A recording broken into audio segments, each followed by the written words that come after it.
When the last human fleet stood against us, they fought like dying suns, brilliant, desperate, and futile. I watched from the command spire of the Cathara's Fang, my primary eyes tracking the holographic display where their final formations burned against the black.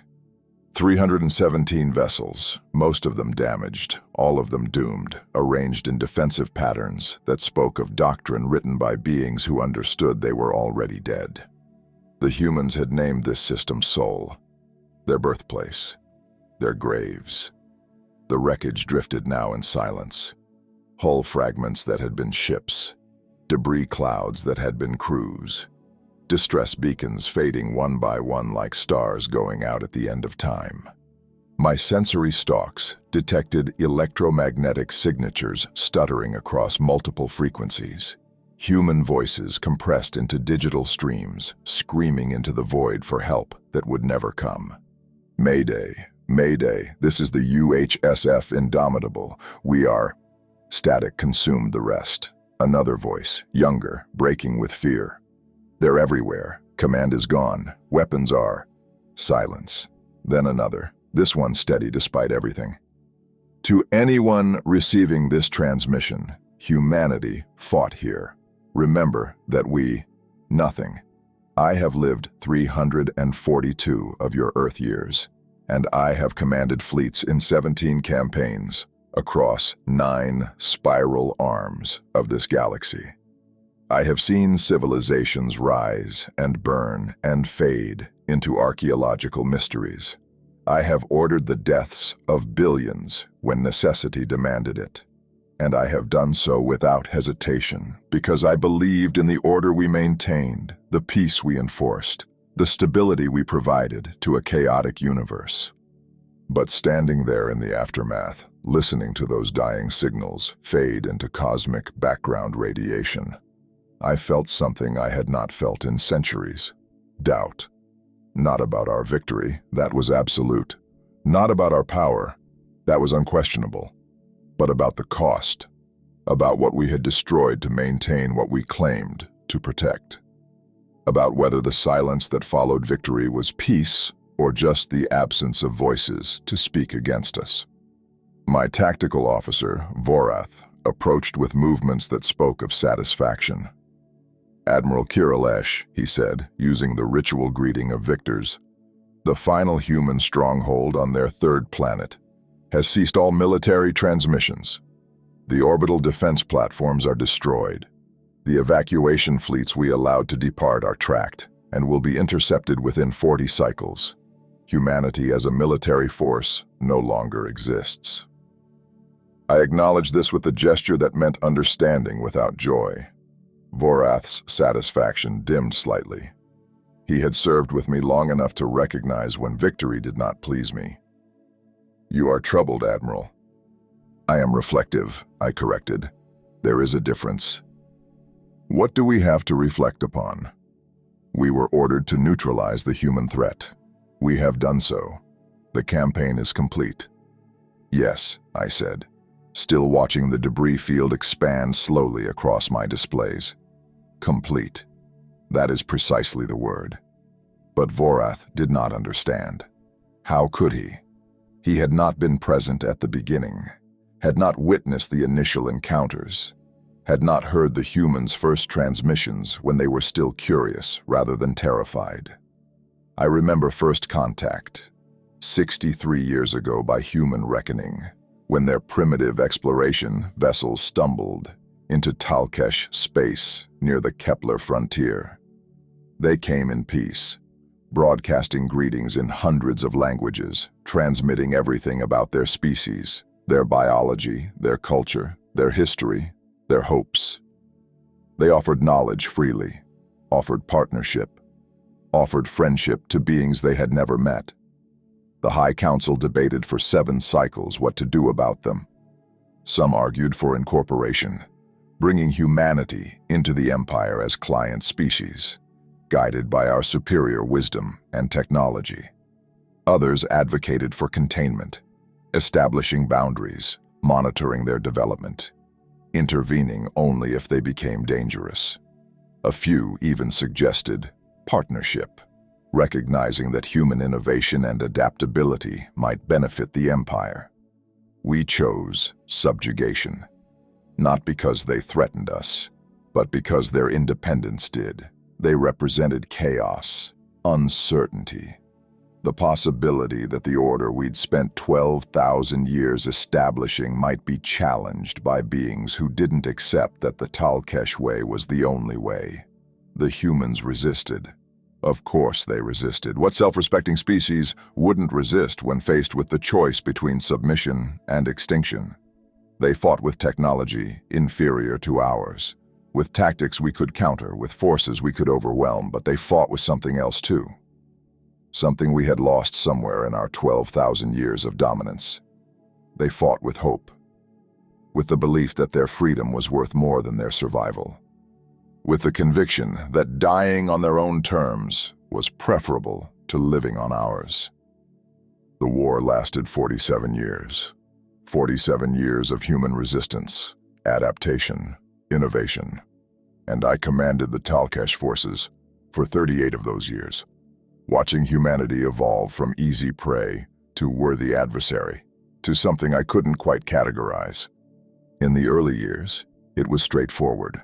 We had superior technology, superior numbers, superior everything. We won every engagement, destroyed their fleets, occupied their colonies, forced them into retreat after retreat. Military doctrine said the war should have ended within 5 years, 10 at most. But humanity had something we didn't account for. They learned from every defeat. They studied our tactics, reverse-engineered our technology from salvaged wreckage, developed countermeasures that shouldn't have been possible for their technological level.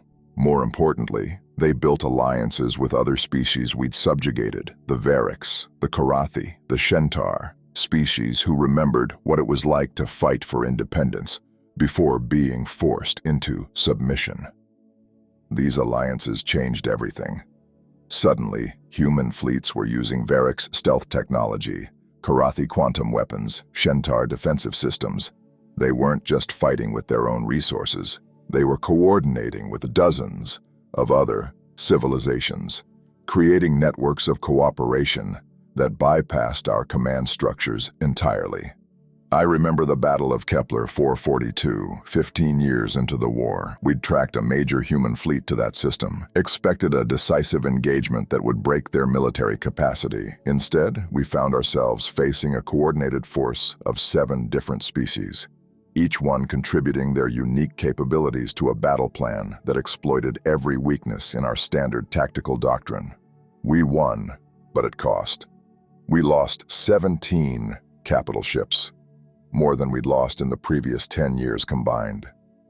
After that battle, I began studying humanity more carefully, not just their military capabilities, but their culture, their history, their psychology. What I found disturbed me. The humans didn't think like we did. Where the Talkesh saw the galaxy as a hierarchy that needed ordering, humans saw it as a community that needed cultivating. Where we believed in imposing structure, they believed in facilitating cooperation. Where we used force to maintain stability, they built relationships to create resilience. And it was working. Despite losing every major engagement, despite being pushed back to their core territories, despite taking casualties that would have broken most species, humanity kept fighting. More than that, they kept building, keep creating partnerships, kept offering friendship even to species that had fought against them, kept teaching cooperation protocols to allies who might survive after humanity fell. I brought my concerns to the High Council 23 years into the war, suggested that perhaps we should reconsider our approach. The humans weren't just an enemy to be destroyed. They were a civilization with something valuable to teach about cooperation and resilience. Perhaps there was a middle path between submission and annihilation. The Council rejected my proposal within one cycle. Admiral Vorathkel, my predecessor in this command, explained it to me in terms that left no room for interpretation. The Talkesh Empire has maintained galactic order for 12,000 years through clear principles. We do not negotiate with species that refuse subjugation. We do not accept that younger civilizations might have wisdom we lack. We do not compromise our authority by treating equals those who should be subjects. The humans will submit, or they will be eliminated.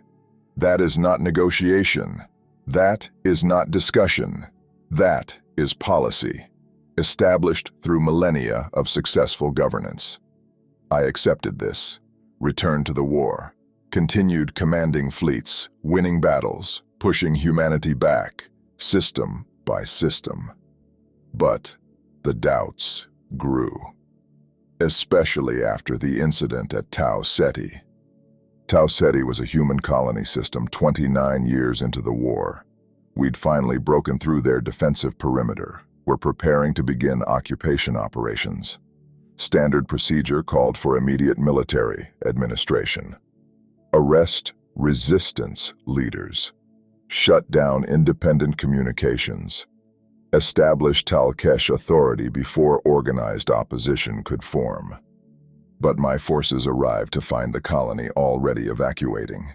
The humans were abandoning Tau Ceti voluntarily, removing everyone they could, leaving behind only automated defenses to slow our advance. It was tactically sound. Deny us, the population, to subjugate, preserve their forces for future resistance. But they were also leaving something else. In the central archive of their primary settlement, they'd left complete documentation of everything they'd learned about cooperative frameworks, multi-species coordination, resource sharing protocols.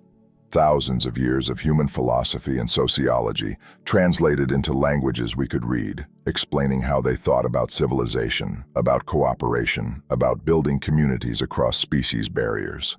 And a message from their colonial governor addressed to whoever commanded the Talkesh forces. We know you don't believe in cooperation.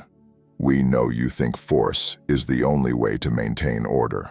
But we're leaving this information anyway because someday you might need it. Someday you might discover that the galaxy is too complex for any single species to control alone. When that day comes, when you realize that your dominance creates the chaos you're trying to prevent, this knowledge will be waiting. We hope you find it in time. We hope you learn what we've learned. We hope you survive the lessons. I archived that message, classified it at the highest security level, never mentioned it in my reports to the High Council, because it terrified me. Not because it was a threat, but because it rang true in ways I couldn't dismiss.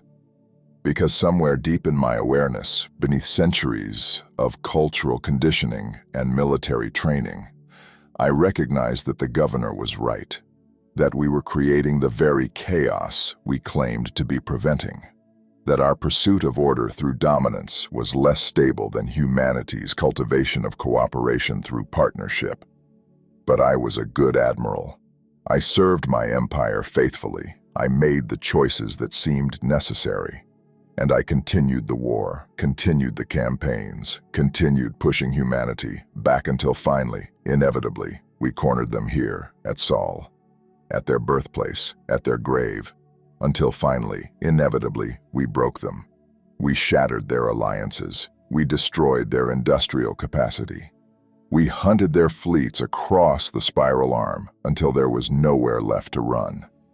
And then we came here, to Sol, to finish what we'd started 63 years ago. I expected them to surrender, expected them to accept client status rather than extinction, expected reason to prevail over pride. But I underestimated what humanity valued, what they were willing to die for. The final battle was not a battle in any meaningful sense. It was a massacre dressed in military protocol. They fought anyway, bought time for evacuation ships, sacrificed themselves so others might escape, transmitted their final messages not in despair, but in defiance, ensuring that someone, somewhere, would remember they'd stood here.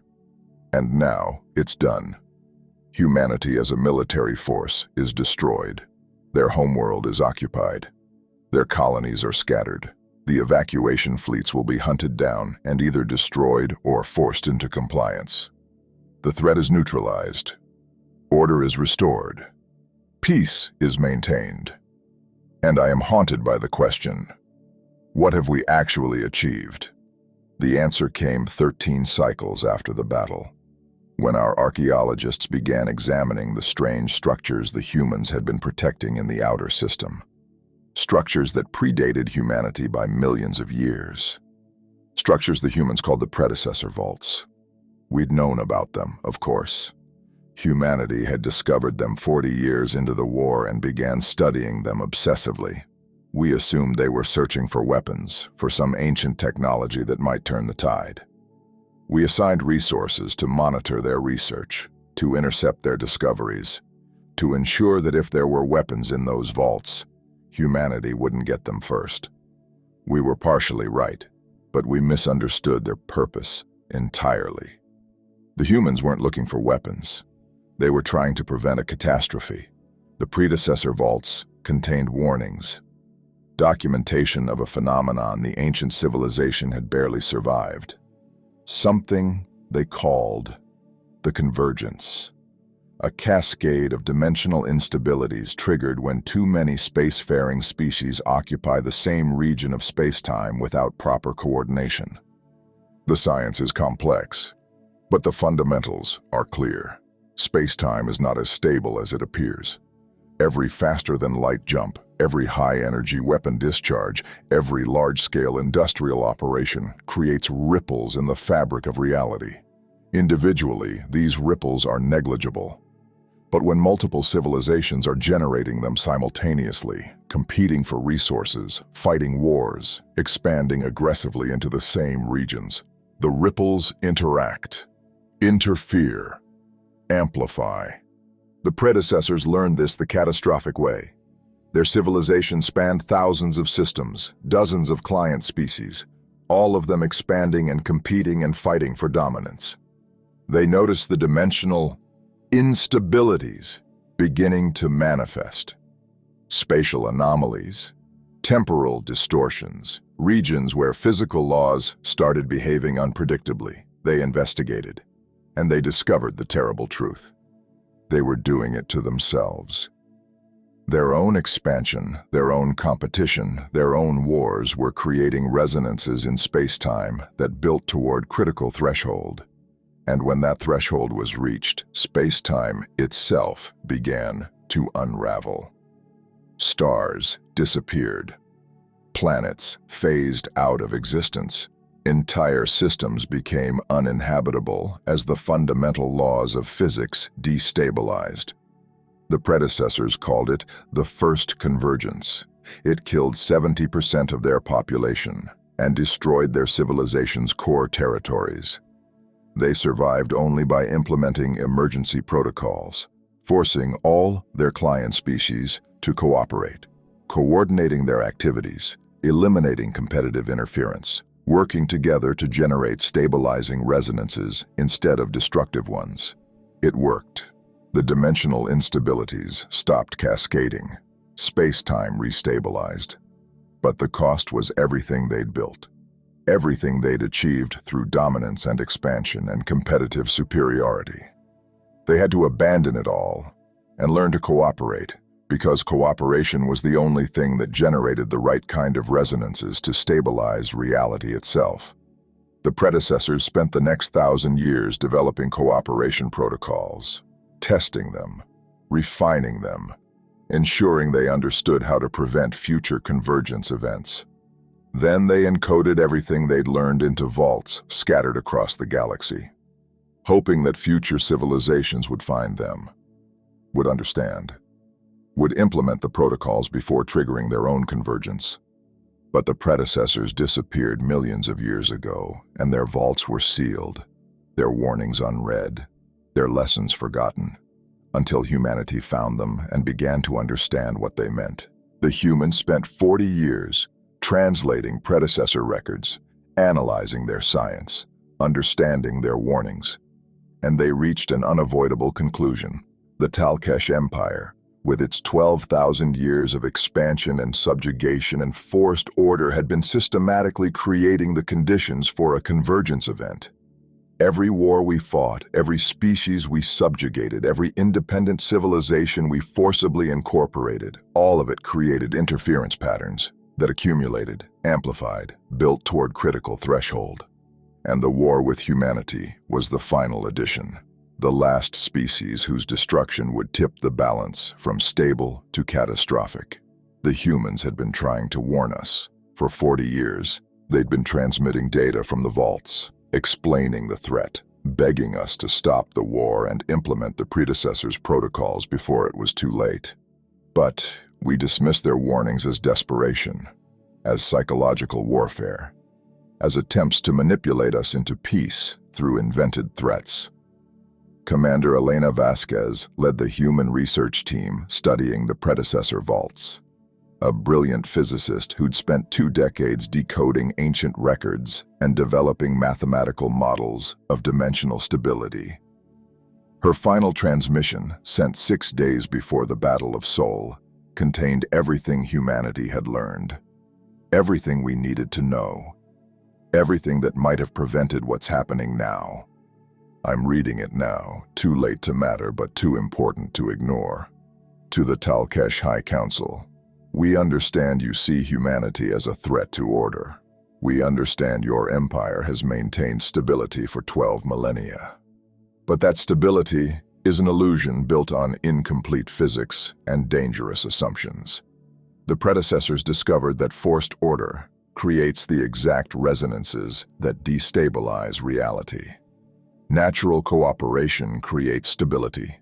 Forced submission creates catastrophe.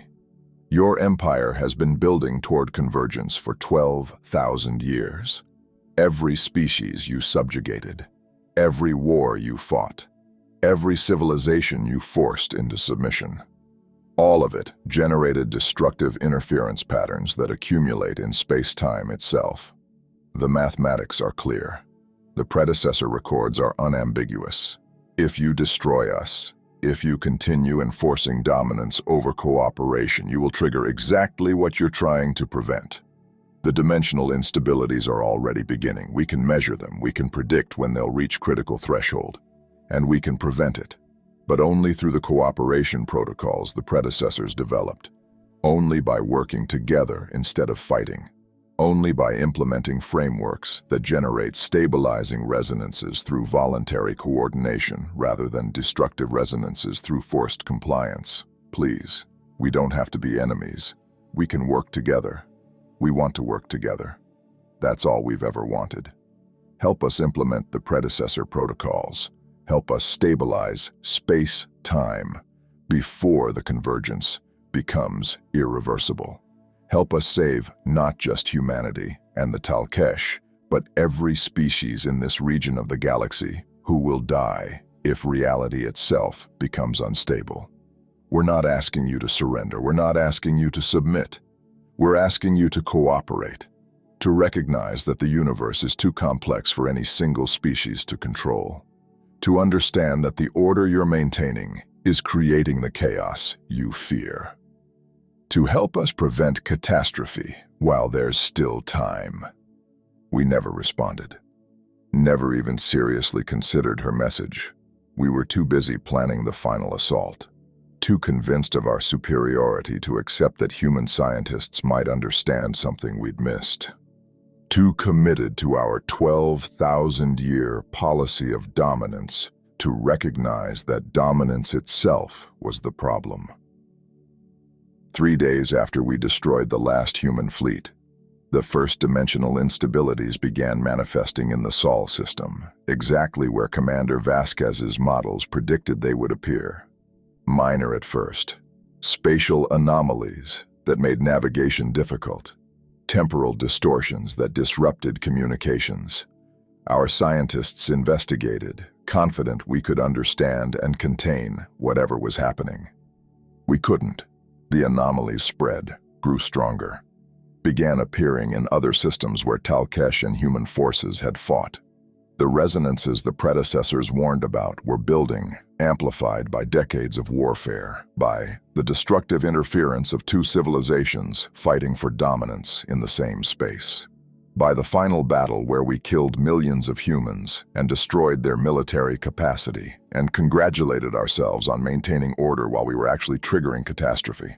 3 days after we destroyed the last human fleet, the first dimensional instabilities began manifesting in the Sol system.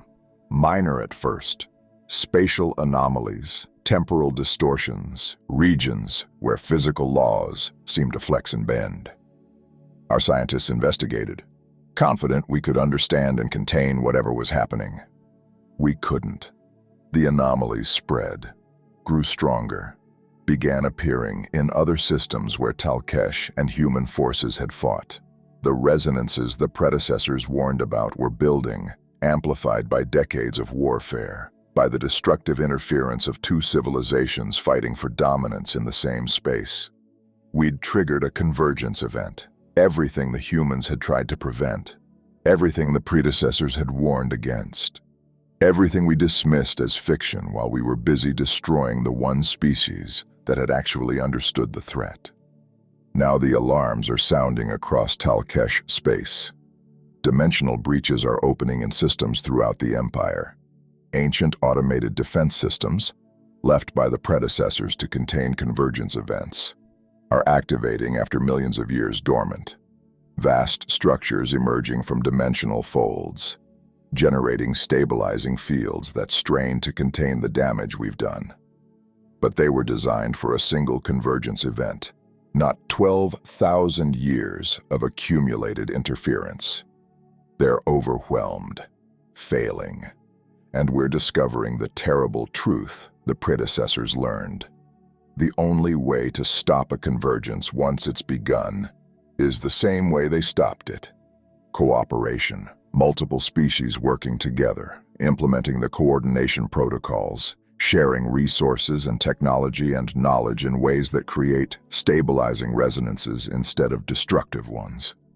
The very thing we spent 12,000 years preventing. The very thing humanity was trying to build before we destroyed them. I've been studying the predecessor protocols for 17 cycles now, ever since the dimensional breaches began. Understanding what needs to be done. Recognizing that everything the Talkesh Empire built, our hierarchy, our dominance, our insistence on control, is precisely wrong for what's required. The protocols require voluntary cooperation, distributed decision-making, shared authority across species barriers. They require us to become what humanity was building before we shattered it. The mathematics are elegant in their brutality. Forced compliance generates interference patterns that destabilize space-time. Voluntary cooperation generates resonances that stabilize it. There's no middle ground, no compromise between our way and the way that works.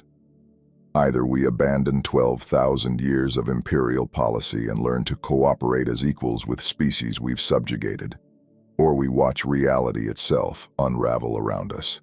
I'm accessing the human networks now, what remains of them, reading their final transmissions, their archived research, their desperate attempts to make us understand. Commander Vasquez's final message includes complete implementation plans for the predecessor protocols. Step-by-step instructions for how to coordinate multiple species, how to distribute resources, how to generate the stabilizing resonances required. She'd figured it all out, had solutions ready, was trying to save us even while we were killing her. The evacuation fleets we planned to intercept, I've ordered them released, transmitted the predecessor protocols, the implementation plans, everything they need to survive. Some of my officers refused the order, called it treason, called for my arrest. But Vorath understood finally, saw the dimensional breaches spreading and recognized that pride was a luxury we could no longer afford. "You're giving them the means to resist us," he said, reviewing the transmissions I'd sent. "I'm giving them the means to save us," I corrected, "if they choose to. If we've left them with any reason to care. The surviving human colonies, I've transmitted coordinates, resources, everything they need to survive and implement the protocols in their regions. The species we subjugated who fought alongside humanity. The Variks, the Karathi, the Shentar. I'm offering them independence, partnership, whatever they'll accept, if they'll help us implement what we should have implemented 63 years ago. Some are accepting. The Variks responded within 3 cycles, their leaders transmitting that they'd already been working with human survivors to implement cooperation frameworks. They'd known about the predecessor warnings, had been trying to warn us through back channels for decades. They're ready to help, but they want guarantees, want the Talkesh Empire to formally acknowledge that our subjugation policy was wrong, want public apologies, want structural changes to ensure cooperation is maintained after the convergence is stabilized. I'm giving them everything they ask for. Authority I don't technically have. Promises the High Council will never ratify. But I'm 342 years old, and I've served the Empire faithfully for 3 centuries.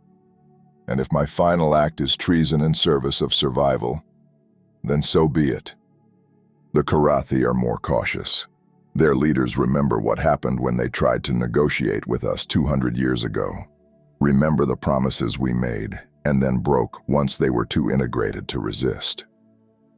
They want to help. They don't want reality to unravel any more than we do. But they need time to trust. Need proof that we've actually changed. Need guarantees that cooperation won't become another form of subjugation once the crisis passes. I can't give them those guarantees. Can't promise that the Talkesh Empire will remain committed to cooperation after the immediate threat is resolved. Can't even promise the High Council won't execute me for what I'm doing and then hunt down every species I've contacted and punish them for accepting my offers. All I can do is be honest. Tell them that I don't know what the Empire will become after this. Don't know if we'll learn from this crisis or revert to our old ways once the danger passes. But that right now, in this moment, we need help. And if they provide it, if they help us implement the protocols and stabilize reality, then at least some Talkesh will remember what cooperation looks like. Will understand what voluntary partnership achieves. Will fight to maintain it even if the High Council resists. It's not much of a guarantee, but it's all I can offer. And slowly, species are accepting, not trusting, but willing to try. Not forgiving, but willing to cooperate. Not forgetting what we did to them, but choosing to help anyway, because the alternative is worse. The High Council has been divided. Some members understand what's happening, recognize that the convergence requires solutions we've spent millennia preventing, support my efforts despite their unconventional nature. Others see my actions as treason, pure and simple. Argue that we should maintain our authority even as reality crumbles. Insist that dominance is our only option because cooperation would mean admitting we were wrong for 12,000 years. The debate has been ongoing for 8 cycles. Meanwhile, the dimensional breaches spread. The predecessor defense systems fail. And I continue coordinating with species we used to subjugate, implementing protocols we used to suppress, building cooperation frameworks we used to destroy. 3 days ago, the High Council formally censured me, relieved me of command, appointed Admiral Kreshta to continue the hunt for surviving humans, to maintain order, to enforce the dominance that got us into this catastrophe. They did this while dimensional breaches were opening in systems throughout the Empire, while predecessor alarms were sounding their warnings, while the galaxy itself was demonstrating that their 12,000-year policy was fundamentally flawed. I ignored the censure, continued my work, continued coordinating with human survivors and liberated species, and anyone else willing to implement cooperation protocols. Vorath supported me. So did half my command staff. The other half left to join Kreshta's forces. We're divided now. The Talkesh Empire, splitting between those who recognize that change is necessary and those who insist we can maintain our old ways even as reality itself proves otherwise. This may be civil war. This may be the end of the empire as we knew it. Or this may be transformation. The painful evolution from dominance-based order to cooperation-based stability. From empire to community. From subjugation to partnership. I don't know which, but I know this. Humanity was right. The predecessors were right. And we're learning, too late to prevent catastrophe, but maybe in time to survive it, that voluntary cooperation creates stability, where forced compliance creates chaos. That partnership works, where dominance fails. That the galaxy belongs to all of us, or none of us. Now, I'm reading the predecessor records that humanity died trying to protect, learning what the ancient civilization knew, understanding what they tried to prevent, and recognizing that the Talkesh Empire, in its pursuit of order through dominance, has been systematically creating the conditions for galactic catastrophe for 12,000 years. The humans weren't the first species to discover the vaults and understand the threat. They were just the most recent. Over the millennia, dozens of species tried to warn us, tried to explain what the predecessors learned, tried to convince us to change our approach from subjugation to cooperation. We destroyed them all, dismissed their warnings as attempts to undermine our authority, classified their research as dangerous ideology, eliminated the threats they represented to our established order. And all the while, we were building toward this moment. Every war we fought, every species we subjugated, every independent civilization we forcibly incorporated, all of it created resonances that accumulated, amplified, built toward critical threshold. The humans were just the final addition, the last species whose destruction tipped the balance from stable to catastrophic. The convergence is accelerating now. Dimensional breaches are opening throughout the galaxy.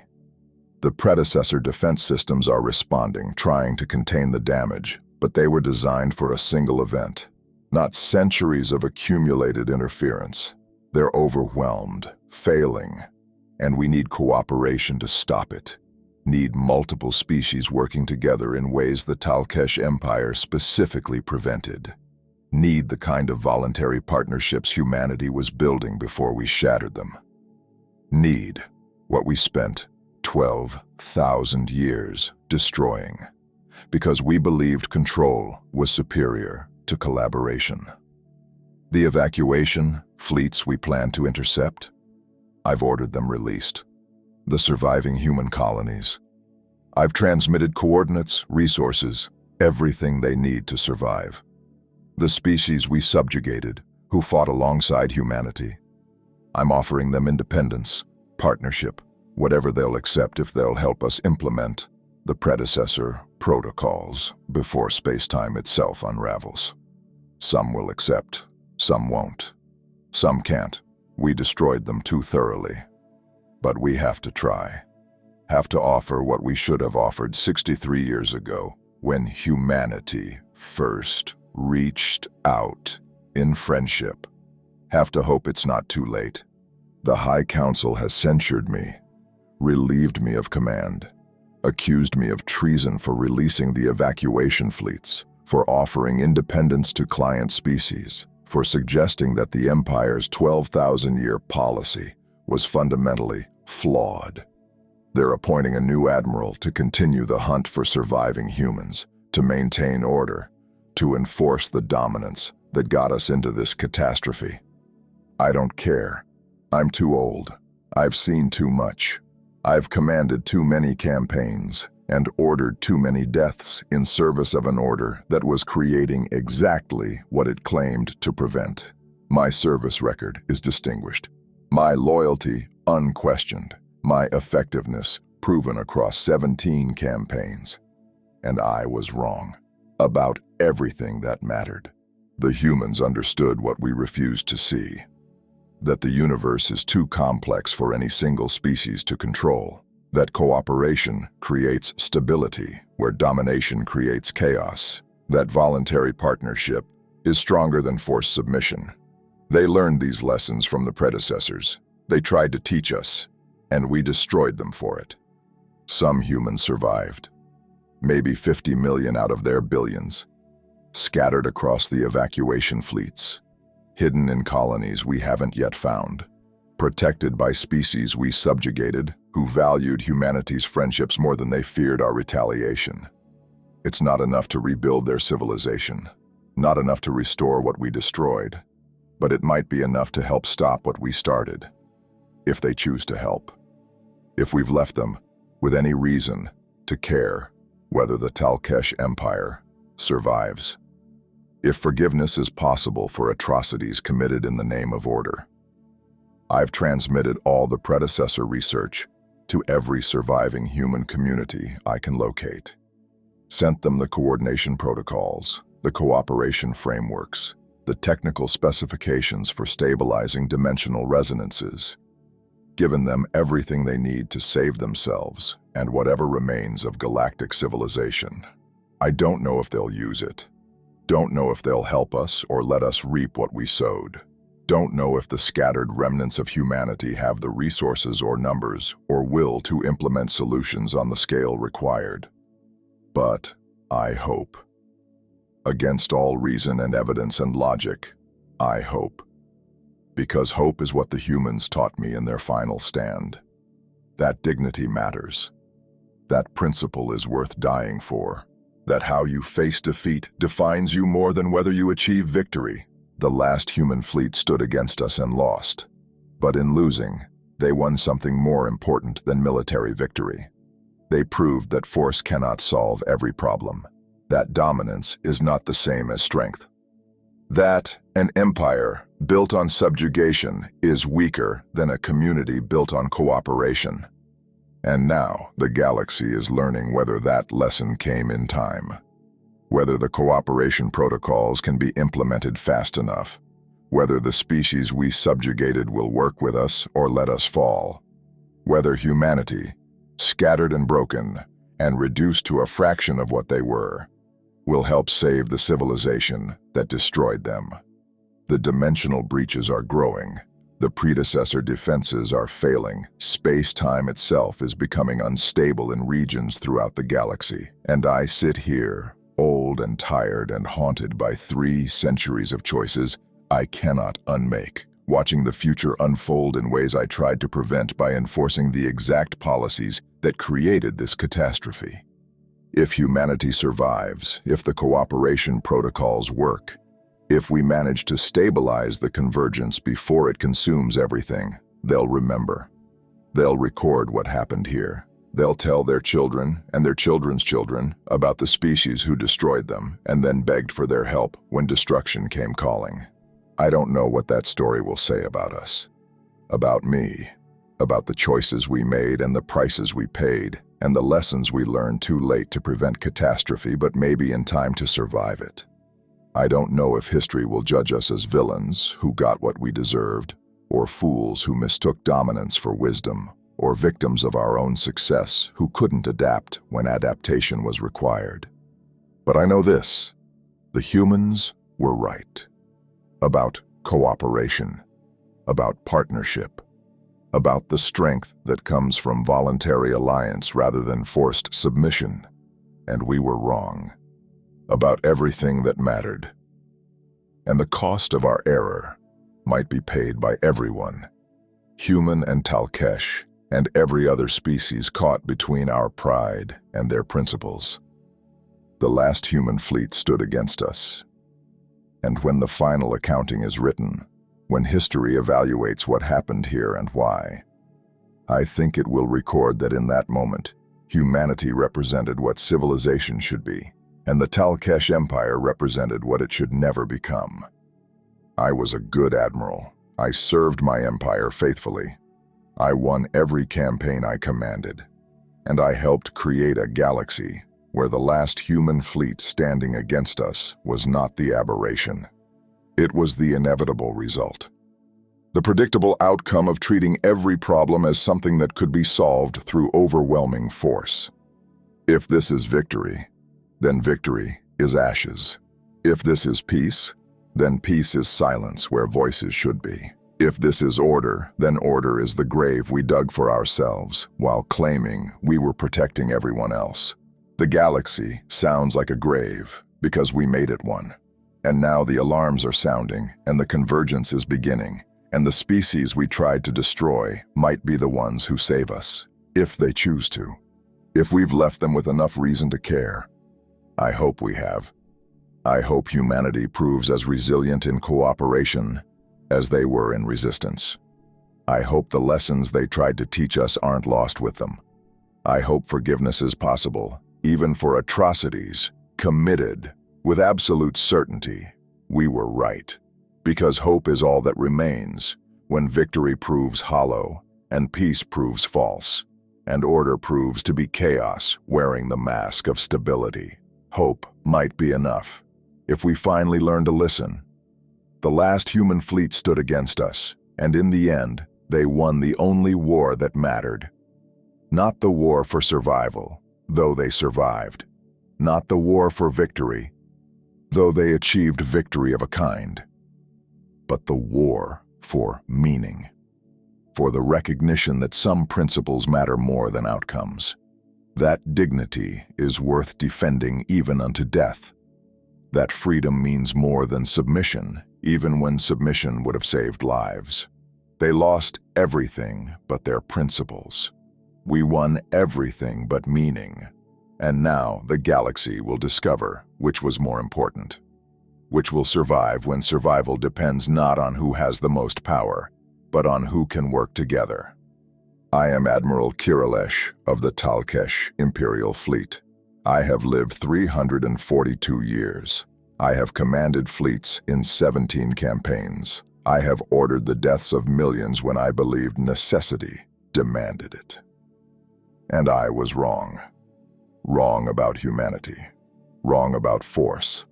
Wrong about what it takes to maintain order in a galaxy full of species who refuse to be ordered.